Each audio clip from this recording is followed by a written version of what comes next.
మహాభారత ఇతిహాసంలో ఎందరో గొప్ప వీరులు మరెన్నో దివ్య అస్త్రాలు ఉన్నాయి. కానీ వాటన్నిటిలోనూ అర్జునుడు మరియు అతని చేతిలో మెరిసే గాంధీవంకు ఉన్న ప్రత్యేకత వేరు. అసలు గాంధీవం అంటే కేవలం ఒక యుద్ధ పరికరం మాత్రమేనా?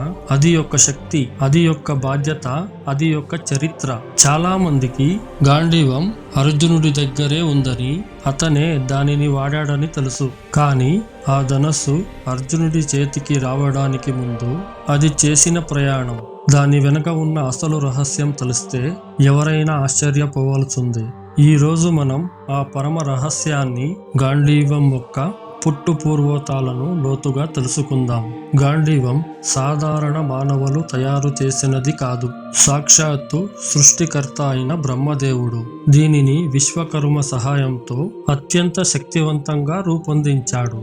ఇది ఎంత బరువైనది అంటే సాధారణ మానవులు దీనిని కనీసం కదిలించలేరు కూడా. బ్రహ్మదేవుడు దీనిని సృష్టించిన తర్వాత సుమారు 1000 సంవత్సరాల పాటు తానే స్వయంగా ధరించాడు. ఆ తరువాత ఇది ప్రజలను పాలించే ప్రజాపతి చేతికి వెళ్ళింది. ప్రజాపతి దీనిని 503 సంవత్సరాల పాటు పూజించి కాపాడాడు. అక్కడి నుండి స్వర్గాధిపతి అయిన దేవేంద్రుడి దగ్గరికి చేరింది. ఇంద్రుడు ఈ దివ్య ధనస్సును 580 సంవత్సరాల పాటు తన వద్ద ఉంచుకున్నాడు. ఆ తరువాత చంద్రుడు మరియు సోముడు దీనిని 500 సంవత్సరాలు, చివరగా జలాలకు అధిపతి అయిన వరుణదేవుడు 100 సంవత్సరాల పాటు దీనిని సంరక్షించారు. అంటే అర్జునుడి చేతికి రావడానికి ముందే గాంధీవం 1000 సంవత్సరాల పాటు దేవతల చేతుల్లో ఒక దివ్యాయుధంగా పూజలందుకుంది. అసలు ఇది అర్జునుడికి ఎందుకు ఇవ్వవలసి వచ్చింది? దీని వెనుక ఒక ఆసక్తికరమైన కథ ఉంది. ద్వాపర యుగంలో అగ్నిదేవునికి ఒక వింతైన సమస్య వచ్చింది. శ్వేతకి అనే రాజు జరిపిన అపారమైన యజ్ఞాలలో నెయ్యిని ఎక్కువగా స్వీకరించడం వల్ల అగ్నిదేవునికి అజీర్తి వ్యాధి వచ్చింది. ఆ వ్యాధి తగ్గాలంటే దట్టమైన మూలికలతో కూడిన ఖాండవ వనాన్ని దహించి అక్కడుండే ఔషధ గుణాలున్న కొవ్వుని స్వీకరించాలని ఆ బ్రహ్మదేవుడు సూచించాడు.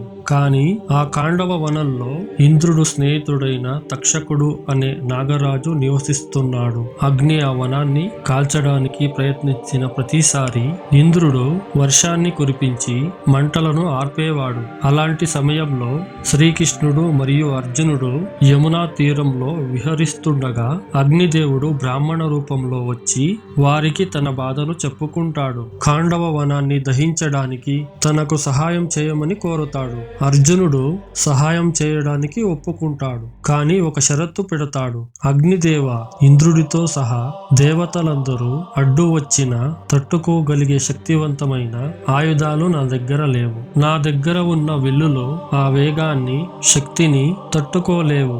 నాకు తగిన ఆయుధాన్ని ఇస్తే నేను నీకు సహాయం చేస్తాను అని అంటాడు. అప్పుడు అగ్నిదేవుడు వరుణదేవుణ్ణి ప్రార్థించి అతని దగ్గర ఉన్న ఆ పురాతనమైన దివ్యమైన గాంధీవాన్ని మరియు ఎప్పటికీ బాణాలు తిరగని అక్షయ తూణీరాలను తెప్పించి అర్జునునికి బహూకరిస్తాడు. ఆ గాంధీవాన్ని చేతుల్లోకి తీసుకున్నప్పుడు అర్జునునికి కలిగిన అనుభూతి వర్ణనాతీతం. అది బంగారు వర్ణంలో మెరుస్తూ 108 దివ్యమైన నారీల సమూహంతో ఉంది. దానిని టంకారించినప్పుడు వచ్చే శబ్దం పిడుగుపడినట్లుగా భయంకరంగా ఉండేది. గాంధీవం యొక్క శక్తి మరియు కురుక్షేత్రం. గాంధీవం చేతిలో ఉన్నంతసేపు అర్జునుడిని జయించడం ముక్కోటి దేవతలు కూడా సాధ్యం కాదు. ఖాండవ వనదహనం సమయంలో ఇంద్రుడు కురిపించిన వర్షాన్ని అర్జునుడు బాణాలతో శరపంజరం కట్టి అడ్డుకున్నాడు. ఆ దృశ్యాన్ని చూసి దేవతలే ఆశ్చర్యపోయారు. ఆ తరువాత కురుక్షేత్ర యుద్ధంలో గాంధీవం చేసిన విధ్వంసమంతా ఇంతా కాదు. భీష్ముడు మరియు ద్రోణుడు, కర్ణుడు వంటి మహాయోధులు ఎందరో ఉన్న అర్జునుడి గాంధీవం వెలువడే బాణాల వేగానికి శత్రు సైన్యం నిలవలేకపోయింది. గాంధీవస్య ముఖం వైవ నాణ్యం పశ్యామి కించన అని శత్రువులు భయపడేవారట. అంటే బాణం ఎటు నుంచి వస్తుందో అని తెలిసేది కాదట. కానీ ఇక్కడే ఉంది అసలు రహస్యం. గాంధీవం అర్జునుడి సొత్తు కాదు. అది కేవలం ఒక బాధ్యత మాత్రమే. దానికి ఒక కాల పరిమితి ఉంది.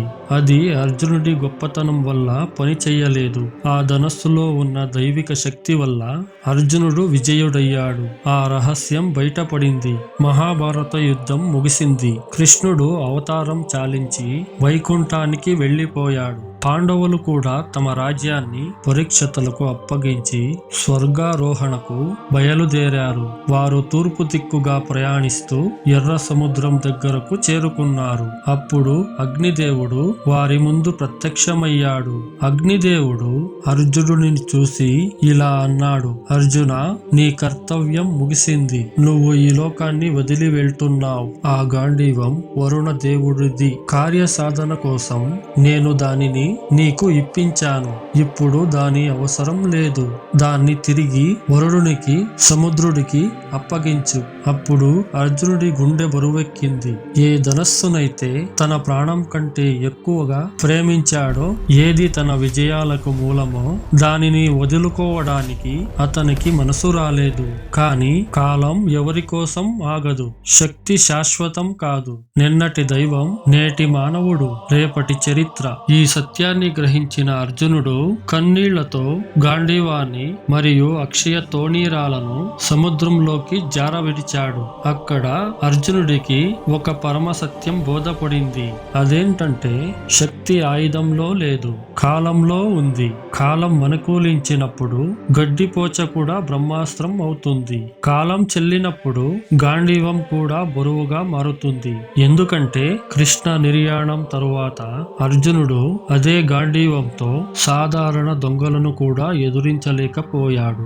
గోపికలను రక్షించలేకపోయాడు. అప్పుడు అతనికి అర్థమయ్యింది, ఆ శక్తి తనది కాదు, ఆ గాంధీవానిది అని. ఆ గాంధీవం శక్తి కూడా ఆ కాలానిదే అని. ఇది గాంధీవం యొక్క అసలు రహస్యం. మనం ఏది శాశ్వతం అనుకోకూడదు. మన బలం, మన సంపద, మన కీర్తి అన్ని మనకు కాలం ఇచ్చిన బాధ్యతలు మాత్రమే. సమయం వచ్చినప్పుడు వాటిని మళ్ళీ తిరిగి ఇచ్చేయాలి. ఈ కథలో అర్జునుడు కూడా ఆశ్చర్యపోయిన విషయం ఇదే. తన బలం అనుకున్నది తనది కాదు అని తెలుసుకోవడం. ఫ్రెండ్స్, ఇప్పటి వరకు ఈ వీడియోకు లైక్ చేయకపోతే ఇప్పుడే ఒక లైక్ చేసి ఈ వీడియో మీద మీ అభిప్రాయాన్ని కామెంట్ రూపంలో చెప్పండి. మీరు చేసే ఒక లైక్, ఒక కామెంట్ ఇలాంటి మరెన్నో ఇంట్రెస్టింగ్ వీడియోస్ చేయడానికి నాకు సపోర్ట్ గా ఉంటుంది. అలాగే మన ఛానల్ ను సబ్స్క్రైబ్ చేసుకోండి. మళ్ళీ ఇంకొక ఇంట్రెస్టింగ్ వీడియోతో కలుసుకుందాం.